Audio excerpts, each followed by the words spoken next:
Trump announces a new trade deal with the UK. Bessent dodges congressional attacks on his way to meet China in Switzerland. India retaliates against Pakistan with Operation Sindoor. Culture continues its horrifying anti-Semitic slide as Ye drops his latest song, and the Dave Portnoy Mo Khan fiasco continues to unfold. And the U.S. gets a fresh chance at establishing AI dominance as they rewrite regulations around chip exports. All right, first up in the economy, the deal with the UK is potentially something pretty big. The UK is the 6th largest economy in the world and our 4th largest export partner. And the new market access that this trade deal would offer takes us up by $5 billion in U.S. potential exports. We'll see how much of that we actually capture. $6 billion are to be generated in tariff revenue from the UK on their imports. And UK tariffs were at 5.1%. They are now at 1.8%, so opening things up more to U.S. trade.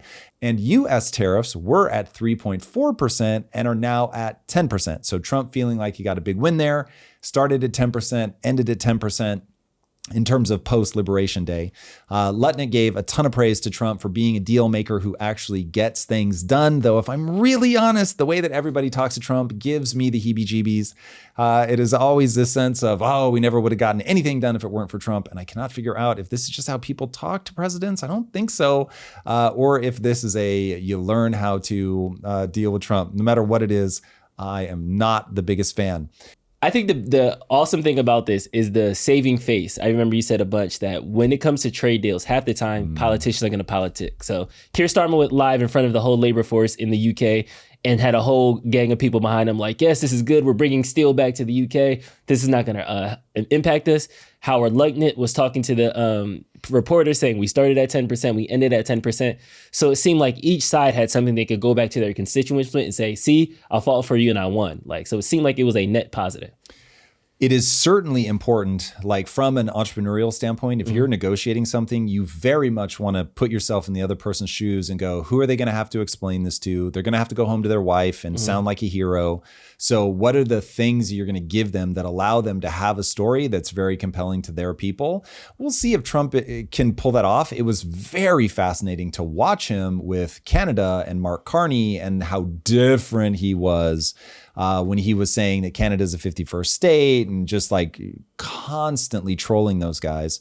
And then when Mark Carney was actually in the Oval Office, he was very diplomatic. He was very presidential. And I thought that was wise. I hated the way that he was talking to Canada. And I think he's pretty credibly the reason that the Liberal Party ended up winning again was just he was making the people of Canada feel like they had no story that they could go back to their proverbial wife and be like, yo, we're the cool kids. He was constantly making out like they were, our little brother and that they didn't have their own identity. It was just really, in my opinion, ridiculous. So seeing the way that he's navigated the deal with the UK, where each of them get to say, hey, like we're in a great place. This feels good. And honestly, in the meeting, there was in the Oval Office, you didn't have Keir Starmer, but in the Oval Office, you had one of his, I presume one of their secretaries, or to be honest, I don't know what they're called in UK Parliament, but somebody who was on the negotiating team for the UK side. And he was effusive in his praise. And it didn't feel like when Lutnick does it, it doesn't feel genuine. It feels like somebody who's trying to position Trump and trying to make Trump look good. Yeah, to do the thing he Trump wants done. Like I very much doubt Trump ever says, make sure you give me credit, but people are obviously getting the cues that this is the way that you stay on his good side. And so many of them do it. But anyway, it didn't feel like that's what the guy from the UK was doing. It really felt like he thought, hey, we got a good deal out of this and this is historic. So there's things that clearly the UK cared about that Trump was able to give them such that they would be able to, if he's acting, it was very convincing that they would be able to portray this as, no, we actually feel really good about this. So even if there is now a 10% tariff, literally barrier that we've put on the UK, they've gotten something that they feel good about that they can go message back home. And that is a good sign. I don't know that it's as big of a deal as Trump is going to want you to believe this is. If you step back from this and try to get outside of the spin, get outside of the politics of it all, you remember the only game that matters is China. That's it. Everything that's happening right now is about China. I want to get to China for a second, but really quick, just outlining the trade deal. We have it pulled up on the screen. It seems like this is a win with we're bringing UK's tariff against us is coming down. Our tariffs against them actually went up. So to me, I know China is the big game and that's a big fishing town, but UK is our fourth biggest trade partner. This does seem like a layup on the way to winning the game. Like this is a step in the positive direction. I know there's going to be a bunch of spin about how this trade deal isn't that good or we're missing something else, but from a net positive, do you think that this was personally worth the chaos that was caused on there, or we still have to see? If this is all you got out of it, no, this would absolutely not be worth the chaos. If this is the only basket they make, then this whole thing was madness, and this guy's a madman, and he knows nothing about what he's doing, and oh dear Jesus, get him out. Yeah. But it is way too early to assume that. Now, I'm admittedly, thank you, I'm being a little cynical in immediately going to, well, but like this isn't the big one that we're waiting for, and really what we want to focus on is Europe. So thank you. Yes, this is a great brick on the path to success. 1,000, we need to lay down. The UK is an important partner. Bessent has been very articulate. We have 18 key partners. China, obviously, we're going to set to the side for now. That leaves 17 people. The 17 of them have come and said, here are these great deals. According to Bessent, they're good deals. And so Bessent feels like he's got a lot to work with the 17 remaining important partners that we have. And hey, we got a deal that the UK seems happy with. We're happy with. Like you said, on paper, hey, like this is reasonable. This is a good deal, even if it's not like something to do a backflip over. This certainly is not going to change Americans' lives in any way, shape, or form. And if you traded everything that we just did with China just for this, that'd be a terrible position. But hey, one at a time. This is one of the 17. Cool. It's positive. And if all the rest are equally positive, now you're starting to move in the right direction, but largely for a different reason than just the math. And that reason to me is you have to isolate China. The game that you're playing right now is who's going to be able to get everybody on their team. And this is that Jerry Maguire moment. And if when Jerry Maguire stands up and says, I'm out of here, who's coming with me? Everybody gets up and walks out with him. That's gangster. Movie over. Like he did it. He got everybody on his team. But if on the other hand, all we get is Bridget Jones, who follows him out the door. The UK. Literally. And everybody else groups up with China, we'd be in a very, very dark position. Okay, so with Scott Bessent headed to Switzerland, allegedly to talk to China this weekend, do you think that this is something that they're kind of putting in their back pocket to help shape the negotiations a little bit? Like, is this at least giving them, is the win behind our back, or do you think it's closer behind China's back? I think both of them are going to say that they have the win behind their back, but just like everybody thinks God is on their side and God can't be on everybody's side, somebody is going to win and somebody's going to lose. My estimation, I'll plant the flag, and if I end up being wrong, great, I'll update my thinking. But the way that I see this now is there's no way any kind of meaningful announcement comes out of the meeting in Switzerland. The meeting in Switzerland is going to be something like, hey, we should talk. And that's better. That is a big step in the right direction. Given before, it was you can have any kind of war that you want. You guys have to bow before us, both sides saying, no, the other side has to bow. The other side has to bow. So that was not going anywhere fast. So definitely encouraging that, hey, we're both going to be in Switzerland. I was in the neighborhood, bro. That at least they're getting together. They're having a conversation. That will be positive. But both of them are going to go, I want to see how many people I can get on my side. And it's too early. So certainly as an outsider, I have no sense of where's Europe going to fall in all of this? Where's Japan going to fall in this? Where's South Korea going to fall in all of this? If we can start plucking off, like the two that I'm really watching are Europe as a block, just because they're so massive. Like the EU itself. Exactly. And historically, we've had such a strong tie with Europe. That would be a big win. Also, your and I's favorite Chinese government account, MFA_China, they are clearly sending love letters to the EU over and over and over via X. So they're obviously courting Europe hard. So it's going to be a real litmus test of which way they bounce. Do they move as a block? Do they break up individually? Do we get some? They get some. So I have a feeling the US and China are both going to say, I need to see who falls on my side before I'm willing to agree to anything. I think China has a lot of money they can print before they're in the same boat that we're in. So I have a feeling they can absorb.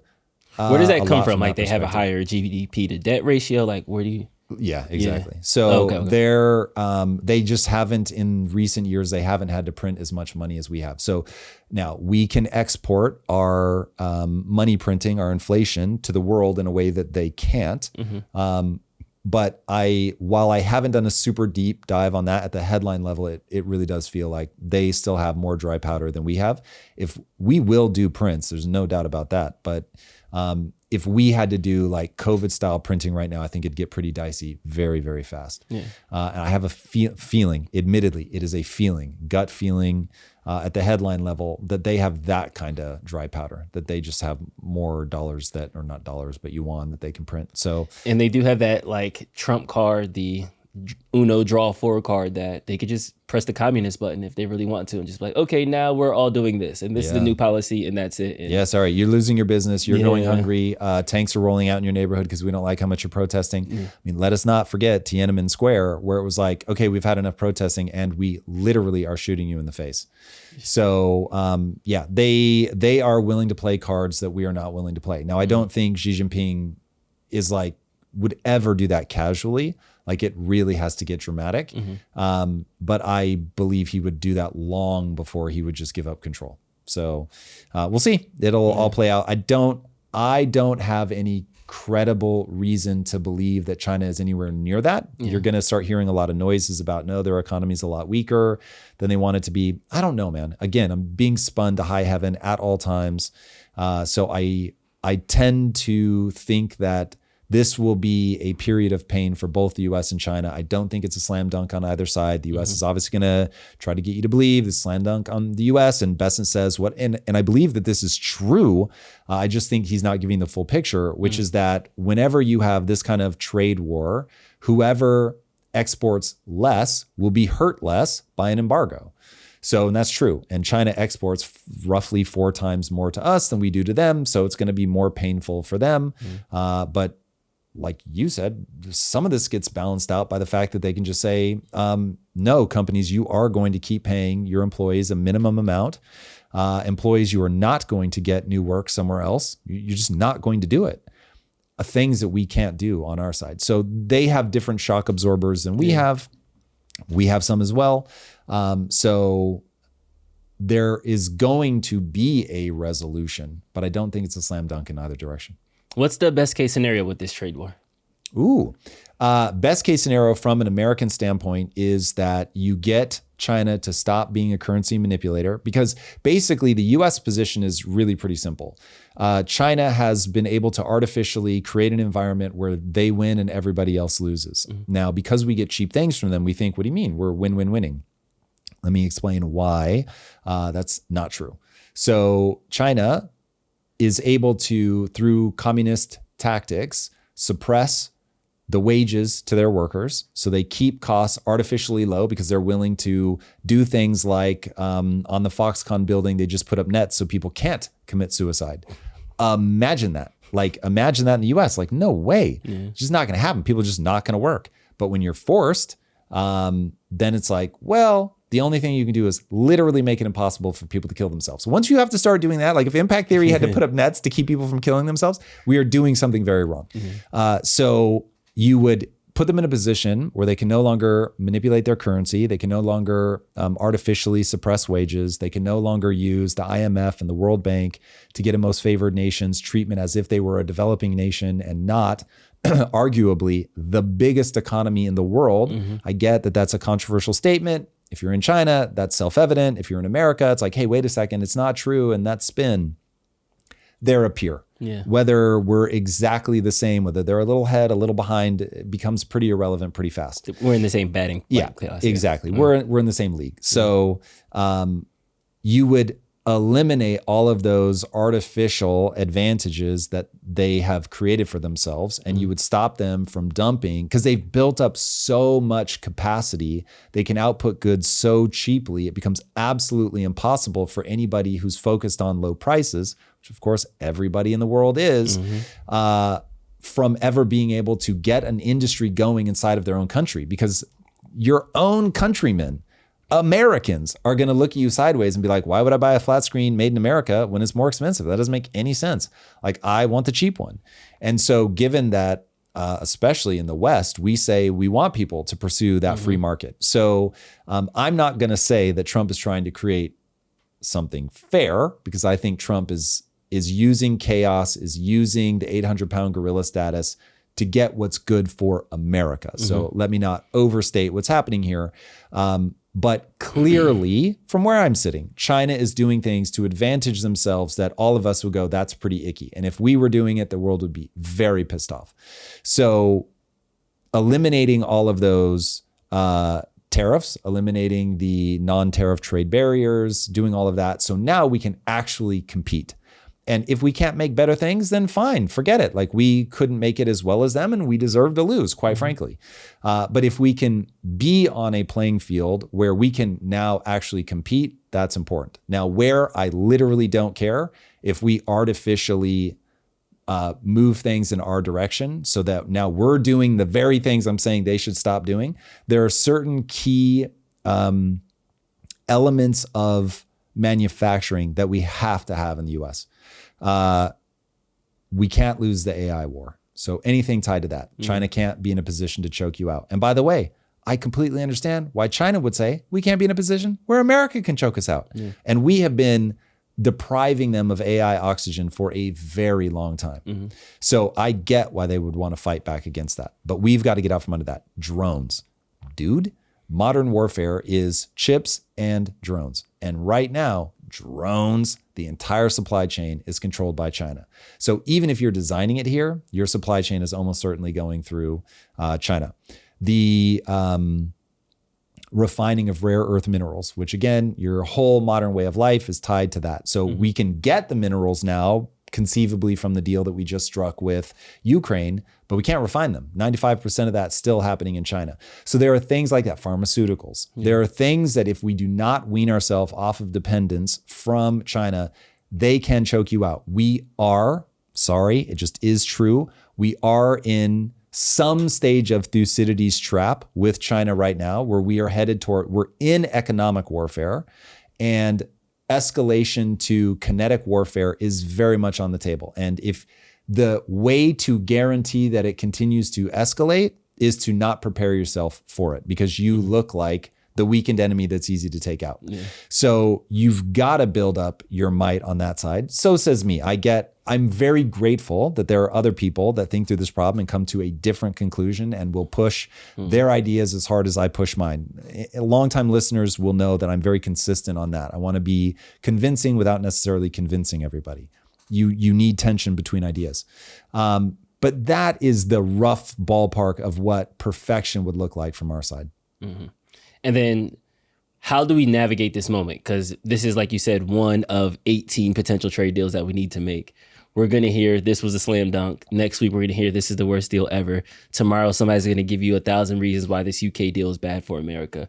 When will the dust actually clear? And when will we can decide, okay, this was a net positive or a net negative for us? So think of this like a boxing match. And in the boxing match, you have a bunch of rounds. And at some point, some rounds are too close to call. You're not sure who did that go to, but you can reach a point where it's like, there are so many rounds I know you lost or I know you won, that barring a knockout, the outcome of this fight is guaranteed. So he's got until about 6 months before midterms to clock those rounds and to either get ahead or to know, I've lost so many of these. The only way that I can win now is with a knockout. So for instance, if he's doing all this and the 17, it's like, okay, yeah, like there's no clear winner from did Europe side more with us or more with them? And we're all looking at the data and we're like, I'm not sure, man. Some of this stuff seems a little bit confusing. It's pushed out into the future. Like they did a PR release where they're trying to make this sound good, but I'm looking at it and I'm like, this is not obviously good. So the odds of us ending up somewhere in that gray area, I think, are pretty high. And so coming into that period where people are going to start campaigning in earnest for the midterms, he's going to need something either very clear, like 14 of the 17 people sided with us and the deals are obviously good. We're already starting to yield benefits. We're exporting more. We've already clocked millions of dollars in tariffs.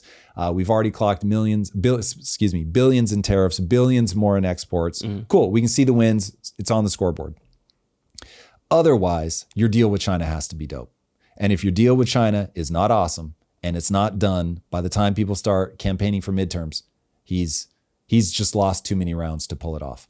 And so it'll be nearly impossible to call until that period, because presumably he'll always have China in his back pocket, as in we could still get it across the finish line. So it's like when you watch the fighter go into that last round and the guy in his corner is like, you have lost too many rounds. If you do not submit or knock them out, I'm now in MMA. If you don't submit or knock them out, you're going to lose. Yeah. And then we see what he does. So ultimately, the whole game is China. China is the submission or the knockout. He could literally lose all 17 and get China right and still win. I hope it doesn't come to that. And I hope that this is good all along the way. And this is easy to see. And hey, it's all starting to play out well. I don't expect that to end the kabuki theater of politics, where no matter what he does, people are going to be against him. But that's politics. Yeah. I'm so glad you brought that up, because speaking of kabuki theater, Scott Bessent went up against a House International Financial Committee and had to testify and get it. He was really defending DOGE, which was interesting. But this was one spicy exchange that stood out to us with him and Rep. Maxine Waters. Mr. Secretary, did all the individuals working with DOGE who were given access to Treasuries and CFPB's computer databases receive all of the required clearances and security training before they were granted access? Again, they were granted read-only access at Treasury. There were two. So let me just say, DOGE employees. Please, you can't filibuster here. This is not the filibuster playground. And so what you did was you let these strangers into our Treasury with access to all of the data, all of the personnel information, and you just opened the door. Why'd you do that? No, ma'am. They were Treasury employees. Oh, are you saying today in front of this committee that all of them were Treasury employees, that the 25-year-old who's being identified, who worked for Elon Musk, was allowed into the Treasury? Was that person there? He was a Treasury employee, as was Tom Krause, the senior person on the DOGE team. There were only two people. There were DOGE employees also. Sorry? Do you know, were you aware that there were DOGE employees coming into our Treasury getting all of our personal information? Well, ma'am, there is no such thing as a DOGE employee. There were Treasury employees. I tend to disagree with you based on the information I had. Has any information been downloaded by anyone working with DOGE from any of Treasury's or CFPB's computers? Answer yes or no. Not to my knowledge. You better learn. Gentlewoman. I know politics is theater. Where do you think people stand with this DOGE thing? Because I know Elon can promise the moon and sometimes deliver a couple pebbles. So $1 trillion in cuts is now looking like 150 asterisk maybe. But isn't more efficiency a net win? What do you think the culture is responding so negatively against it? We'll get back to the show in a moment, but first I've got an announcement that's been in the works for months. People are always asking me, Tom, what do you actually eat to fuel that amazing performance? Well, you don't have to wonder anymore. You can experience it firsthand and have it delivered straight to your door. For the first time ever, ButcherBox is releasing the Bilyeu Box. It's never been easier to get the exact cuts Lisa and I have personally selected after years, and I mean years, of eating Butcher Box. You're gonna get 100% grass-fed beef that melts in your mouth, wild-caught salmon with that clean, rich flavor that's packed with nutrients, free-range chicken that's never touched antibiotics or hormones, and because I've got your back, you're also gonna be getting free bacon for life with every Bilyeu box. We've got a long history with that free bacon. And $20 off your first box at butcherbox.com/impact. Use code IMPACT at checkout. Again, that's butcherbox.com/impact and use code IMPACT to get one of those Bilyeu boxes. And now let's get back to the show. I have a violent allergic reaction to the way that people respond to DOGE philosophically. Everyone in the U.S. government should want there to be audits of every single dollar that's spent to show due respect to the taxpayers. You've got people that work their asses off day in and day out paying taxes. Forget about the billionaires. I get it. Nobody's going to feel any sympathy for them. But dude, everybody over a certain threshold, but the vast majority of people in America pay taxes. And if you're not going to be efficient with the money that you take from them, that is grotesque. So they're acting like the act of an audit is immoral in and of itself. And I'm like, there is an entire department called the Internal Revenue Service that all it does day in and day out is audit how people spend their own money, what they make, what they owe the government. And if they think that you've miscounted in any way, shape, or form, they are coming for you and they don't care what it costs you to go in and deal with that audit. You are going to get audited.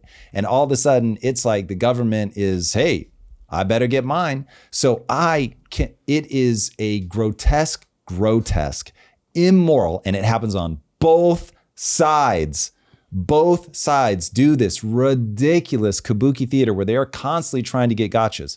But on the DOGE specifically, they should all be like, dude, this is amazing. If you've got procedural beef, point out what your beef is. But like you said, they're Treasury employees. DOGE is like a recommendation crew. But obviously, if they're going to bring somebody into a department, they're going to make them a temporary employee of that department and have them do the thing. That's just not the place to get the gotchas. And then this obsession with they're only 25. Einstein was 24 when he came up with the breakthroughs that gave us nuclear weapons. So it's like, you don't have to be in your 30s or 40s to be smart enough to figure out whether there is a way to make the systems more efficient to help us save money.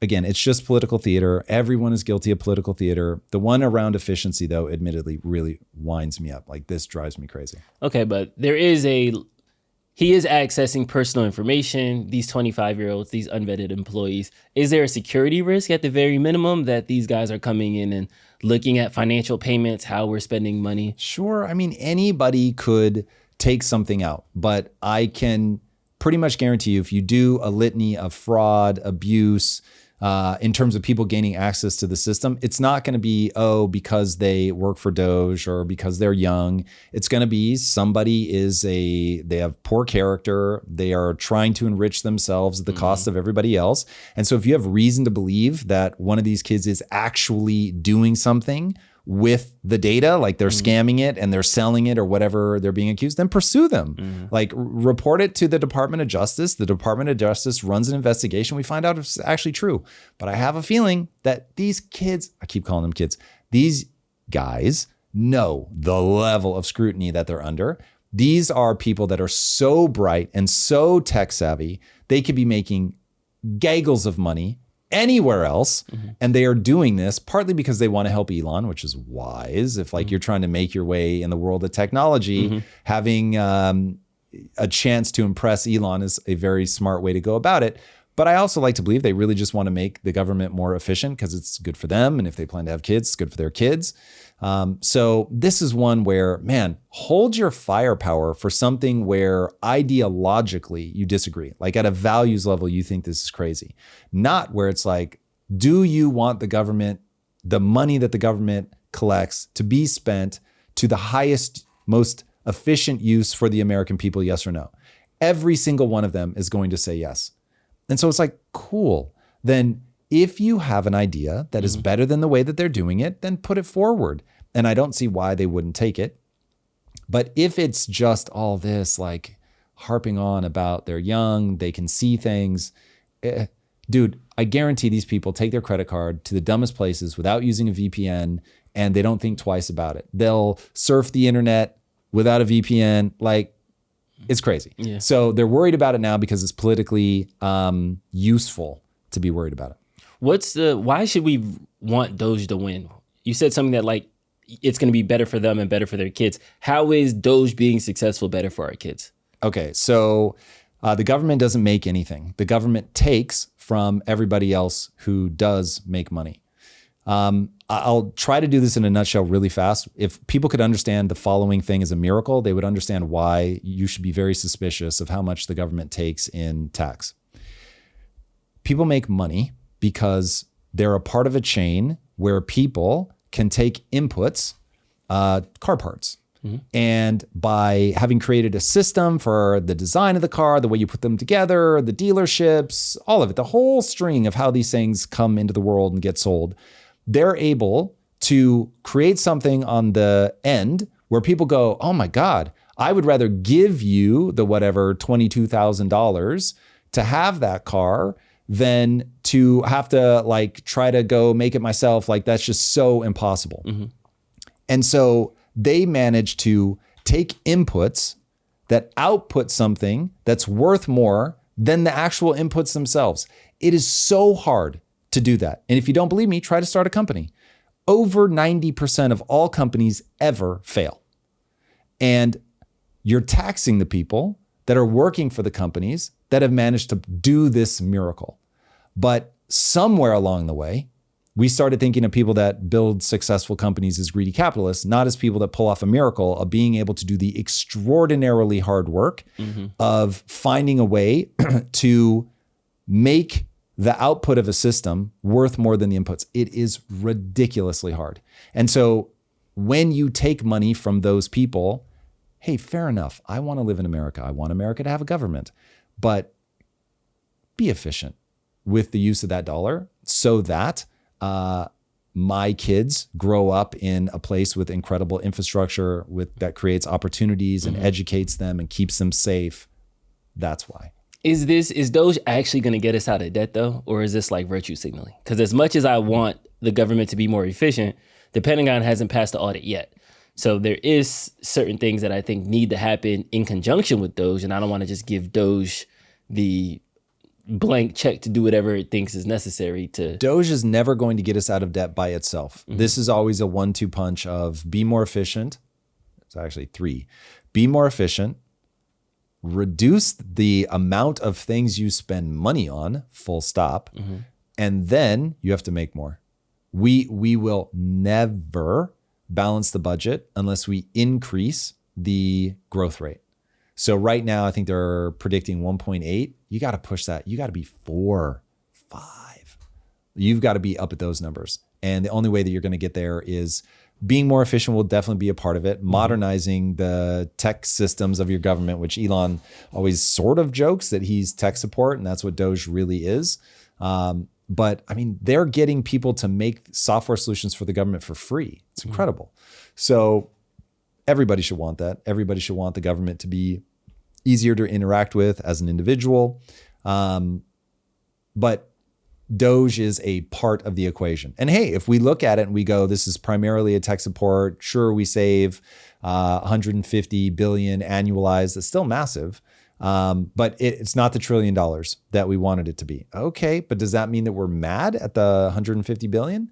To me, this is about they hate Trump. They hate Elon. And therefore, I don't want you walking through my department and telling me how I could be doing better. That people just have an intrinsic disdain for that. When somebody sees something that you don't see, and they tell you that you could be doing better. I get it. People hate it. But when you're the government, man, you have an obligation to the people. People do not have an obligation to you. Well, we'll see what the final numbers are. To your point, we got 6 months before midterm, so we're really going to kind of you have more than that. You have a year until you're 6 months to the midterms. So yeah, May of next year, literally next year, we would kind of figure out, okay, what is the actual totals? How much did they actually save versus what was proposed to be saved? And we'll take the tally there. In international news, Pakistan and India, the tensions are increasing and increasing. India had 2 counterstrikes on the 6th and the 7th, and Pakistan has vowed to kind of respond. It seems like this turned into like, it's just retribution for a terrorist attack. But instead of India kind of reprimanding one organization, it seems that they're reprimanding an entire country. And now Pakistan is now reprimanding India as a country. So I thought it was India going after one group of people, and now it feels like it is India versus Pakistan. What's your take on how tensions have changed over time? Yeah, everyone should be on escalation watch here for sure. So with Operation Sindoor, India had made big promises that they were going to come in and clap back on Pakistan for the terrorist attack that killed 26 people, injured like 57-ish other people. Devastating terror attack. Obviously, they were going to do something, but nobody knew how big it was going to be. So Pakistan is going to tell you that they've gone way too hard. India is going to tell you that this is pretty proportionate. When you look at the numbers, there's no doubt that India strikes killed more people than were killed in the terrorist attack, but not by some crazy number.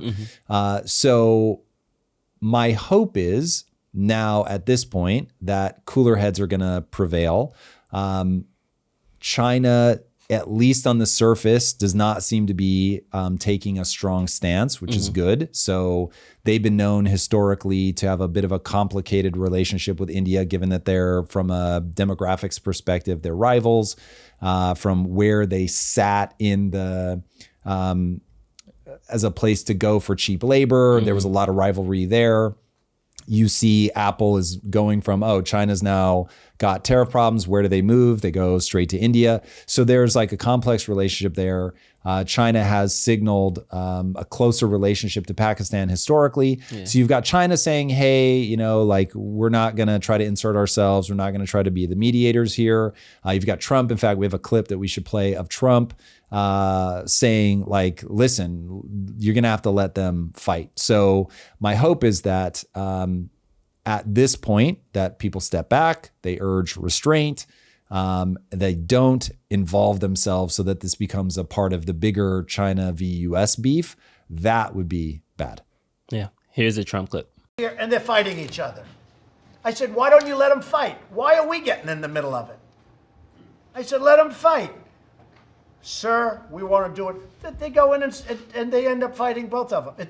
It's the craziest thing I've ever seen. Let them fight.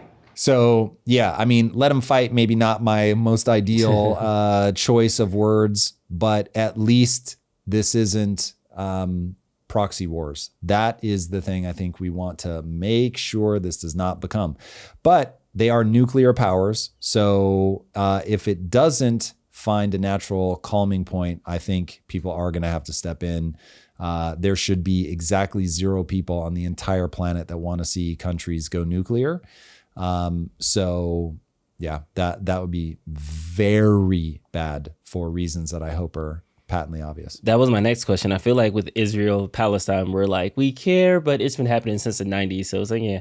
Whereas India, Pakistan seems like there's a different type of energy of nervousness that's now bubbling up. Why is this conflict, you think, different from some of the other conflicts that unfortunately we have kind of learned to ignore or put on the back burner? Well, if you look at the different nuclear powers, so Israel, people presume, though they've never actually stated whether they are or are not, but people assume they're not going to use nukes, certainly not against Palestine for sure. In their own. Would they against Iran? Maybe people have some concern about that, but given that Iran is not nuclear capable, people probably have less concern that they would escalate to that because Iran's not going to hit them with nukes. They are much less likely to lead with nukes. So on that, I wouldn't say that people don't care about Israel-Palestine. I would say in the West, that conflict is a flashpoint for a cultural thing that we'll get to in a minute. So people care deeply about that, but I don't think people are on edge about it going nuclear, largely because the differential between Israel and Palestine is so great. There's no need.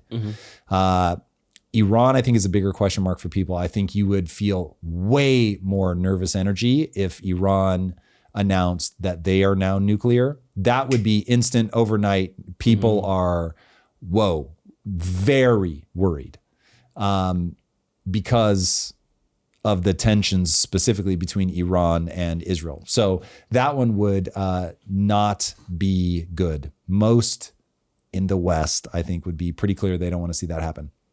India, Pakistan have a long-standing rivalry. They have a border in conflict. They're both nuclear armed. There are religious differences. So it's like you have the whole powder keg of things that could escalate. I don't know that we see enough now to be worried about it to that extreme, but it's never good when bombs are being dropped by two nuclear powers. Yeah. In future tech news, there's an interesting rule that Trump wants to scrap from Biden's administration. So Biden released the AI diffusion rule. What this rule does is it creates a 3-tier system for different countries that are allowed to buy chips from NVIDIA, the leading AI chip maker in America. However, Trump wants to rescind that rule to let NVIDIA sell to more people, and that way it becomes a less complicated ecosystem. It looks like Trump is doing this just so that way he can, increase exports and make easier trade deals. Saudi Arabia and the UAE, both were on the restricted list. They were just lobbying Trump this past week, trying to get those restrictions moved. Trump is visiting her next week, so it can seem like that's on the table of those larger trade deals. However, it does seem like this can also be a backdoor to allow China to have more access to AI chips. And the whole point of this rule was to restrict, to your point, China from getting any leverage in our ongoing AI war. This seems kind of counterintuitive to what Trump ultimately wants. What do you think is what logic should I use to kind of walk through this rule being taken away? I'll give you a high level assessment here, but more data is going to have to come out. Like they're going to have to start getting really specific for me to know which way this is going to break. So there's two ways to approach what's happening in China right now. Way number one is you continue to try to choke them out, to deny them chips. That's what we've been doing now for years.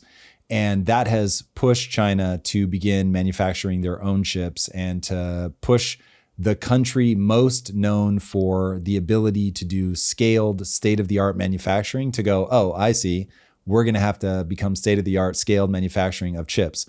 So the last people on earth that you want to challenge to get good at that are the people that have proven over and over and over across industries that this is what they get good at. Yeah. So that feels like the genie might already be out of the bottle. And so it's possible that what the Trump administration is doing here is saying, okay, trying to choke them out, that wasn't working. We'd rather start selling them things that are maybe a year or 2 years behind, and we leverage that whatever gap that we have to disincentivize them to have to continue to do their own manufacturing, though they are admittedly very, very, very far down that road. But it's my understanding that the chips will be able to make for themselves are a year or 2 years behind. So anyway, that you start allowing them to have not state of the art, but like close to it, which is what we were attempting to do. So how much does this rewrite that? I don't know, but it could be them leaning into that, saying, okay, we're going to give a little bit more here. Or it could be that Trump's like, no, like we're going to now have very close relationships with these guys. We're going to track everything that they sell. We're going to be able to see exactly what companies these end up in. Like to give you an idea, it's pretty absurd that they act like they can't track this. If you're a food manufacturer, and I know from experience, I have to be able to tell you this bucket of almond butter ended up in these bars, and these bars ended up in these exact stores. So if I can tell you that with a protein bar, you can certainly tell me where these chips ended up. So sure, the first port of entry may have been Singapore, but where did they go from there? So these things are knowable-ish. They're not fully knowable. And of course, people are going to find ways to get around it. But if they're saying, look, we want a similar regulation, just the way that they wrote it doesn't allow us the flexibility we need with some of our stronger allies that we feel very confident would not go around us.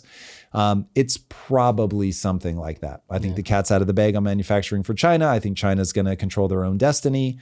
But I think the U.S. realizes there's a better way to word this, where we can get it to all of our allies, keep it out of the hands of China, and try to make sure that we have enough cash sloshing around here that we can really push the innovation. Yeah, a representative from the Commerce Department said the Biden AI rule is overly complex, overly bureaucratic, and would stymie American innovation. We will be replacing it with a much simpler rule that unleashes American innovation and ensures American AI dominance. However, though, I got to steel man the other side. Anthropic, the AI company, urged against the export rules, and they didn't want it to become too lenient. And they're citing that it needs to protect America's intellectual property and technology. Yeah, if I'm an American AI company, I'm like, don't do that, because A, means you're going to be selling those chips to more people, which I don't want you to do. I want to be able to gobble those chips up. For all the hype around DeepSeek R1, people are still buying up the GPUs as fast as they can get their hands on them. There does not seem to be a limit that we found yet for compute. Elon Musk showed that you could, I think, more than double the size of the cluster. So I don't think there's going to be a shortage of desire for GPUs anytime soon. And so if you know that you're already competing with more people than you want to compete with, from a just get the chips perspective, this is going to make that bigger. And then on top of that, if they've got the chips, now you're competing with other models.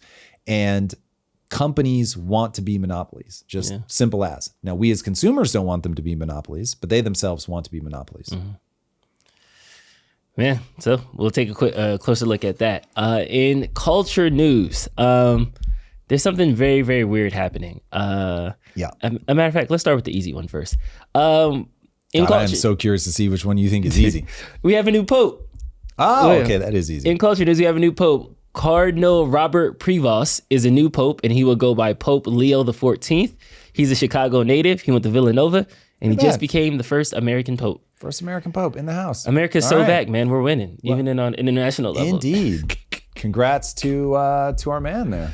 Yeah, we haven't I'm surprised somehow. That feels like the old world of Catholicism would be very anti-New World American. So I'm very not surprised that this is the first one. And I am surprised that we got one in there. Cool. I was surprised that I was like, America didn't have a first, like with all the other the popes, as much as we talk about the Pope, as much as everybody loves the Pope, I thought there was at least one American in like the 50s or something. But really not. Yeah, this is the first one. So there we go. A new Pope, everybody's doing a bunch of deep dives on him. So I'm sure we'll see in recent news what he believes and everything like that. But white smoke came out of the Vatican today. So everybody's now celebrating the arrival of the new Pope. So I love it. Okay, now let's talk about anti-Semitism. Jesus. I am so over it. Okay, so Kanye released a song, and it's titled Heil Hitler. The music video was released, and it's a bunch of black dudes shouting Heil Hitler because that's like the chorus. Is so surreal. I feel like I'm in a Twilight Zone episode. Dude, what are we doing? This is a timeline I could never have predicted I would be on. This is bananas.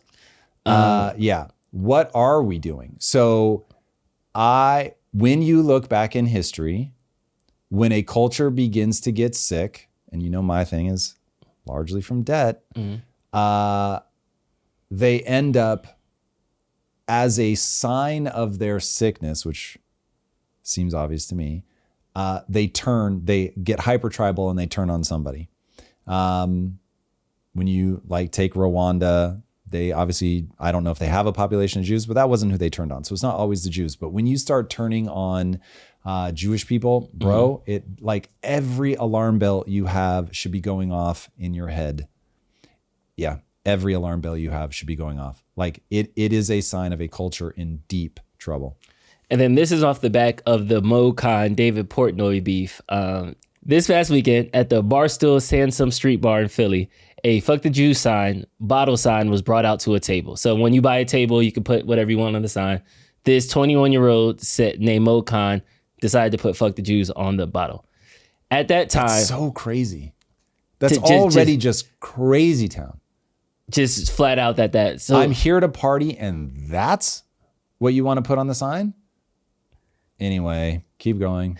The video posted by Mo Khan gained traction across social media and various news outlets. When Dave Portnoy saw the video, which was posted by Mo Khan, he was understandably quite angry. For those unaware, Barstool Sports is a company owned by Portnoy. The video was uploaded from his bar, and Portnoy is Jewish, so it's safe to say that this story hit a bit close to home for him. The two idiot bottle girls who brought the sign out were promptly fired the next day. But as far as the people who ordered and posted the sign, the media mogul opted for a different route. He called up Mo Khan, the guy who posted the video, and his friend. On the call, they both cried their eyes out, but ultimately accepted responsibility for their hateful actions. So Portnoy, always known to be the bigger man and never to hold on to grudges, opted to use... I think that's sarcasm. Yeah, opted to use it as a learning experience for the young man. He generally offered to give them a trip to Europe, specifically to the Auschwitz concentration camp in Portland. I guess it's like a museum now. So that they could reflect on their actions and hopefully come out as better men. But in the days that have passed, things have changed. First, some journalists from 6 ABC in Philly tried to blame Portnoy himself for the incident. Really fast.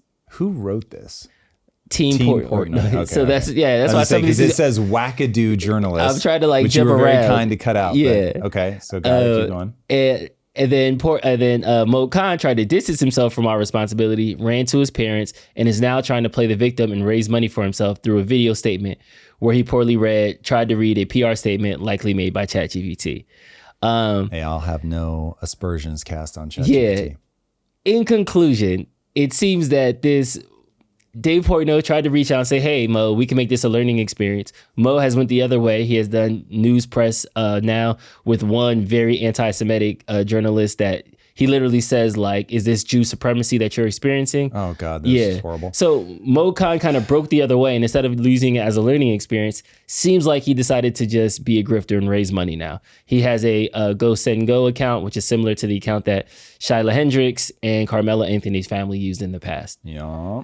Okay, so for completeness, the one part of this, it's my understanding, though I've not seen the original message, but it's my understanding that Dave Portnoy put out a message that was like, I'm coming for you to the kid. So because from what I took from the statement from Mo Khan directly was that he's been doxxed and now people are coming after him and he may need to relocate and do things to protect his safety. And was saying basically that Portnoy had brought all of this on him, and so now he needs people to help protect him legally, so he can deal with all the legal fallout and stuff. Maybe legal is not the right word, but dealing with the logistics if I have to move or get protection, whatever. Okay, so with all of that on the table, the fact that we're now in this super weird thing where it's like reverse cancel culture where you did a thing that is getting you canceled, and no matter how repugnant, we're going to do reverse cancel culture on you. Matt Walsh did a whole thing on this that we covered in one of our other episodes. And I just can't get behind it, man. I just can't get behind it. And I don't like cancel culture. I think cancel culture goes way over the top. But culturally, to me, it feels like we are largely, not entirely, but we're largely in a place where you can at least come back from this dumb shit. Like, look at Kanye, right? Not that it's been easy for him, but Jesus, like he's going hard in the paint. You can still find the song. It's like people don't get disappeared the way that they used to get disappeared. And that is a good thing. And I would love to see it continue down a path of like, let people have the reaction they're going to have. And so if you're going to completely alienate somebody that doesn't share your values and you think is an absolutely grotesque human being, great. Hopefully the days are over where it's like mobs are stalking people and doing all this shit. That admittedly, I don't want to see that. But I think it is a sign of a sick culture that people are raising hundreds of thousands of dollars on the back of being pursued because they called a 5-year-old the N-word. That I have no idea. Maybe this kid hasn't raised a dime, but getting that put on a sign and then being able to raise money off the back of it is like, God. His Go Send Go account is at $15,594. Okay. Maybe if he would have said fuck the Jews to a 5-year-old, he would have raised more money. Help me understand. So on that, so for people that didn't see, we talked about this before. I really, enjoy is the wrong word, but I love the opportunity to talk about racism with you for obvious reasons. For people that are only listening, I am white, Drew is black. And so I am? Don't tell Dad. Know? Yeah. God, I love that movie. Is fucking hilarious. So Drew, Was the big thing with the Shiloh thing for you that he's a little kid? Because I think that's gotten, at least that hasn't been the thing that I've seen people talk about. When anti-Semitism happens, it's hate has no place. But yelling racial slurs as a 5-year-old seemingly isn't considered hateful. It's considered justified for whatever reason. Well, I hate to say it, but the fact that she's raised whatever $600,000 and homeboy's only got $15K, that says something. Yeah. So apparently it's cool to call the N-word. It's not cool to put F the Jews on the bottle sign. I know where I stand in society now and the lines that I can do. So we'll see. We'll see. Do you really take it personally though? No, because I'm nuanced. We had this conversation last time. I don't take it personally because I have shit to do. But there are people who don't have shit interesting. to do. It is interesting, They Drew. do take it personally. I'll be interested to see if that number climbs. Yeah. God, this is like the hate Olympics. I really don't like this. It's okay, so what is there to say that is actually useful? Boys and girls. There are certain things that when you see them in society, they are signals that something is going wrong and you are going to want to address the underlying cause. When you go into a neighborhood and there's broken glass everywhere and there are bars on the windows, you have a problem. These are indicative of a problem. And in a weird way, they used to talk about this with broken window policing. It's like, if you go and make sure that the windows are fixed and lights are on and the windows aren't covered up and people can see inside, like, even though that's a symptom, it's not the cause. Yeah. Like when you go and clean that up, it sends a signal that this is a healthy, thriving neighborhood and people are less likely. I'd have to really look into the stats, but this is like at the headline level, the thing that people talked a lot about in the 90s. And so that always made sense to me, that if you show that you have respect for your area and you're taking care of it, then other people just treat it with that same respect. There's just something about walking into a clean room. Your first impulse isn't to mess it up. But if you walk into a filthy area, then it just another feels piece like, of trash. yeah, like you just feel like, oh, I guess this is what we do here. When somebody feels like it is funny, all I need him to believe is it's funny to have F the Jews on my bottle service sign. That's a signal. That's broken glass and trash everywhere. And figuring out what it is that we need to do to begin to unwind this. And I don't think it's club people to death. I don't think it's show up at this kid's house. I don't think it's pursuing any of these people and haranguing them.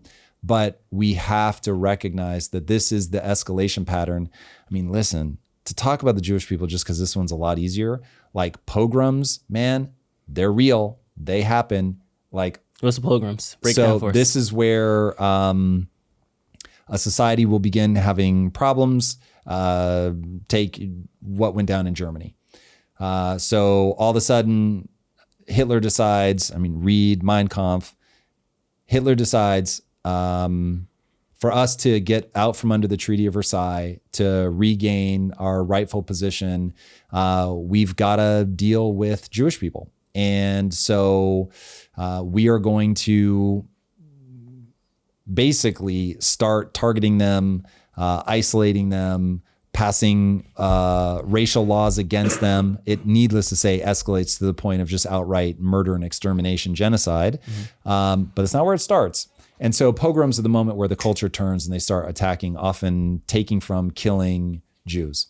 So pogroms like a moment or like a people? It's a moment. Oh, got it. It's a thing that has happened to Jewish people many times throughout history. It's crazy. Copy. And so that's the sign that, like when you feel you're getting a sore throat, it's like, uh-oh, I'm getting sick.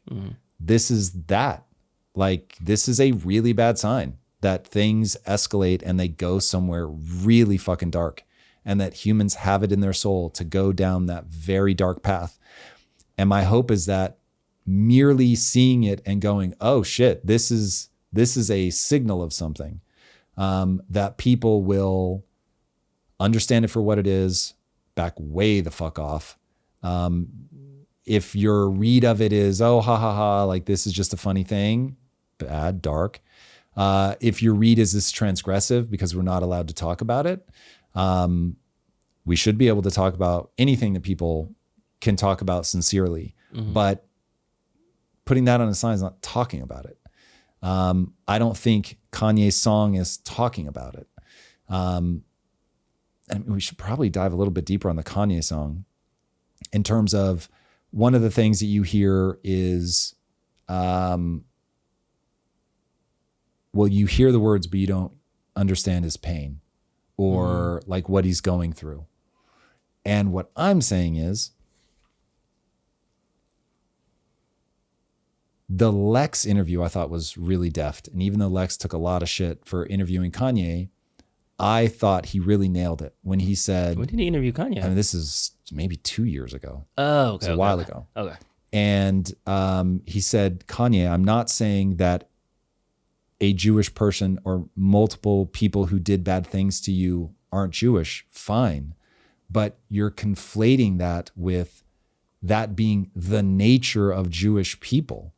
And that is a category error that is so dangerous every time it rears its head in society, that please just recognize that you're doing it. Mm-hmm. And even if 100% of the people that are attacking you and making your life miserable happen to be Jewish, don't confuse correlation with causation. And I think that's the right play. Like, the second you group people like that, you dehumanize them. It's not about them anymore. It's about you have an ideology that I will liken to the sore throat that shows that you're getting sick. Like, it doesn't mean that Kanye hasn't been abused. It doesn't. I have no reason to believe that he wasn't horribly mistreated. I'm just saying he's making a category error as to why he was mistreated.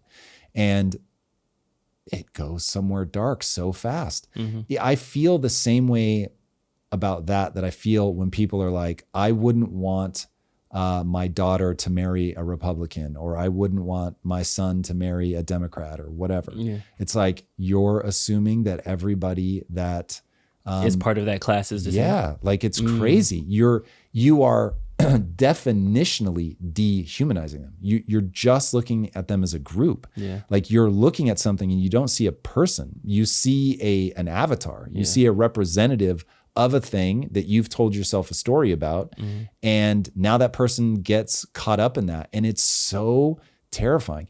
It is the same thing that makes me fear authoritarian rule. It's like, wait, hold on. I'm interfacing with a faceless thing that I cannot express my humanity and receive humanity back.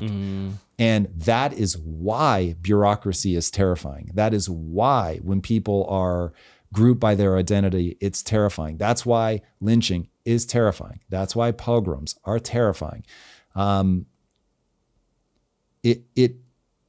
You do not see your humanity reflected back to you, because they can just, every human has inside of them a switch that says in group, out group, one of us, other. And when we fucking flip that switch to other, dude, read about the conquest of the American West.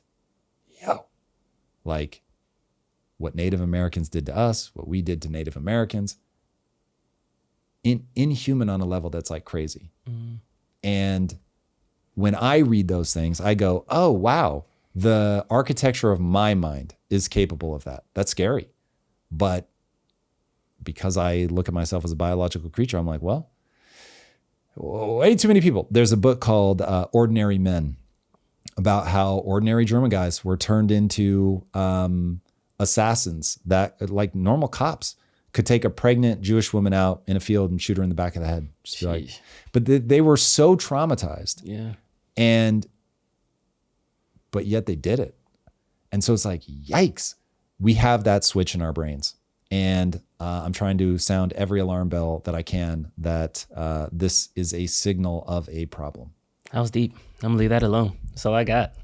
All right. Well, sorry to leave you guys on that note. If you haven't already, be sure to subscribe. And if you're not already watching our lives, make sure you join us Wednesdays and Fridays at 6 a.m. Pacific time. And here is a clip from today's live. Check it out. This is what I think people feel right now. This is the vibe. This is what people have internalized. And what I'm saying is the reason that people have this feeling is because fiat currency, period, full stop, end of story. And I think that the reason that you're banging this drum, in my opinion, and don't let me talk for you, but no, please, is that talk away. you want to hone in on that. This is something that is happening, that is universally accepted, that you think is wrong, to the dismay of the founding fathers. If Alexander Hamilton was here right now, he'd be like, "What the hell are you guys doing?" Guaranteed. And right now, culture has this wave of, we need to take this, we need to tax the rich, we need to do these things, and that is going to balance the system and help us become more monetarily sound.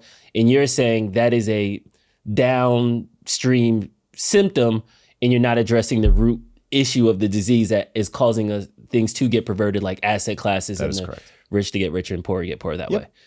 Copy. Okay, now with that being said, where we are right now, 2025, I hear CBDCs whispering in the background. I hear crypto is going to save us whispering in the background. Donald Trump just announced that we spent $55 billion less in Q1. Government spending is down 5%.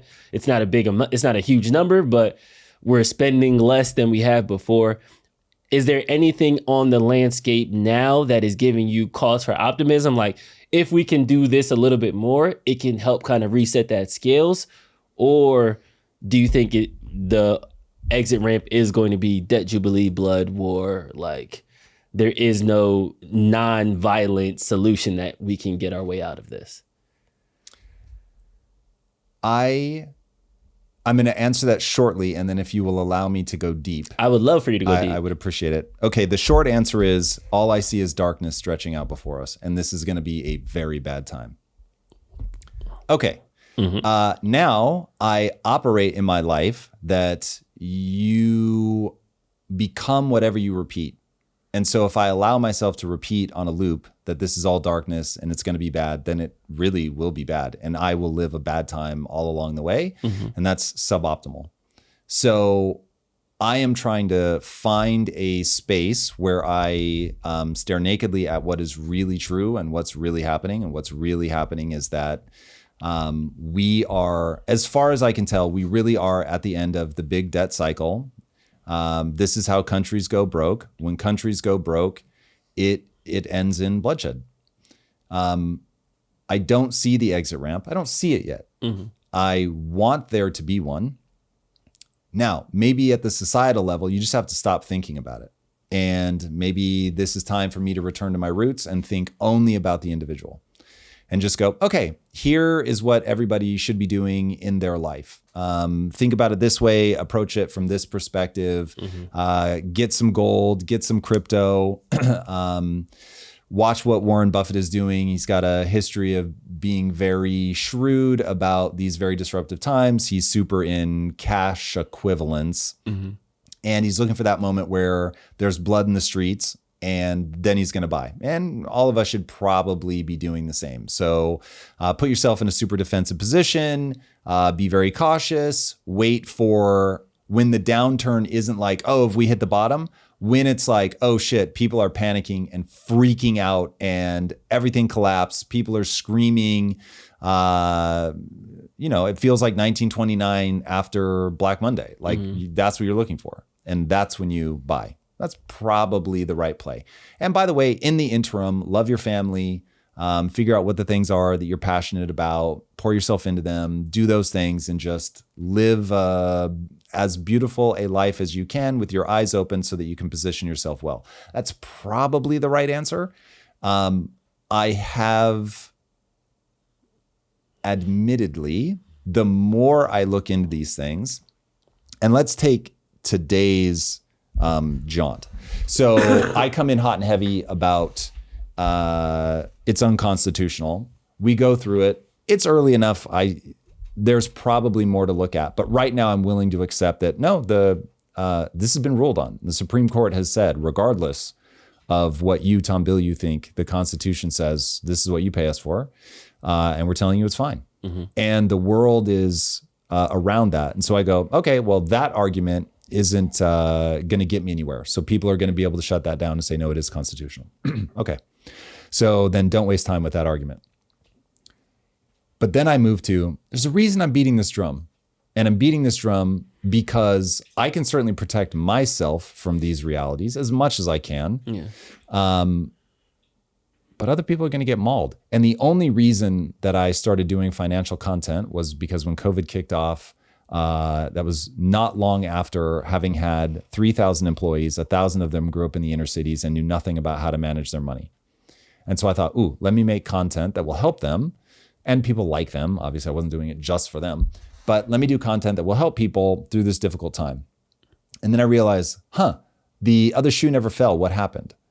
Money printing. What's money printing? Start looking into quantitative easing, all that stuff. And then you go down this really bizarre rabbit hole of, wait a second, people's money is being stolen from them in this super weird, invisible way known as inflation, which I thought, I didn't think much about it, but in the back of my head was an algorithm that said inflation is a law of nature, that there is no way to not have inflation, only to realize, but yes, that's completely manufactured. It has to do with this thing called central banking. Central banks make money completely abstract, completely pull it out of the free market for reasons that I didn't understand, but I'm coming to a better understanding now. And you start going, whoa, this is like cold-hearted manipulation to serve the quote-unquote elites. And this is really bad for the average person. And then you start looking at all the things that are going wrong. And you're like, oh, I get why houses matter so much, because it's an asset class that keeps up with inflation that people understand. But whoops, through demographics and poor policy choices, we've ended up in a position where the average person cannot afford the one asset that they actually understand. And so now it's like, whoa, we're getting this racing away from each other. And you start going, okay, if I'm talking to an entrepreneur, the first thing I will say is, you're trying to do something, has anybody done it well before? And so, have we ever been through a time like this before where the classes are racing away from each other, the middle class is falling away? And then you end up in the 1930s. And anybody that pays attention to the 1930s knows that that leads to World War II, Hitler, yada, yada, yada. So it's like, whoa, this is a dark point of rhyming with history. And if you're me anyway, you start going, is there a way to pull out of this? Like, is there a way to calmly back out of this? And when you look at history, again, it's not always, but the vast majority of the time it ends in a debt jubilee, which is bloodshed. And then people go, I don't want to fight anymore. So I'm willing to let go of the fact that a lot of people owe me a lot of money, and I'm just going to let it go, because either I'm already dead, you've drained all my money one way or the other, or I just don't want to fight anymore. And so then the tables reset. And for a minute, it feels good. And then the cycle just repeats. If you like this conversation, check out this episode to learn more. Israel fires back at the Houthis. Trump calls out Iran. Trump denies he's running for a third term, but seems confused about the Constitution. China woos the EU and tells the CIA to chill. Zuck wants you to have more AI friends. Stephen Miller steps on the throat of leftist values.